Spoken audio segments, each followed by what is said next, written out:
জীবনে যদি তুমি বারবার আঘাত পেতে থাকো তাহলে নিজেকে দোষী ভেবো না। একটা কথা মনে রেখো, যে গাছের ফল যত মিষ্টি সেই গাছে সবাই পাথর ছোড়ে। সম্পর্ক কখনো দূরত্বের কারণে শেষ হয় না। সম্পর্ক শেষ হয় অসম্মান, অহংকার, স্বার্থপরতা এবং বিশ্বাসঘাতকতার কারণে। একটা কথা কি জানো তো, কেউ ব্যস্ত নয়। যার তোমাকে যতটা প্রয়োজন সে তোমাকে ততটাই গুরুত্ব দেয়। সবাই বলে কাউকে কষ্ট দিয়ে সুখী হতে পারবে না, কিন্তু বাস্তবে যা দেখা যায় আসলে সুখী তারাই যারা অন্যকে বেশি করে কষ্ট দেয়।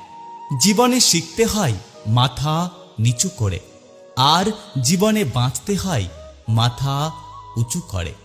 জীবন মানে হলো একটা যুদ্ধ, কখনো পরিস্থিতির সাথে, কখনো মানুষ না চিনতে পারার কারণে, কখনো নিজের বিবেকের সাথে।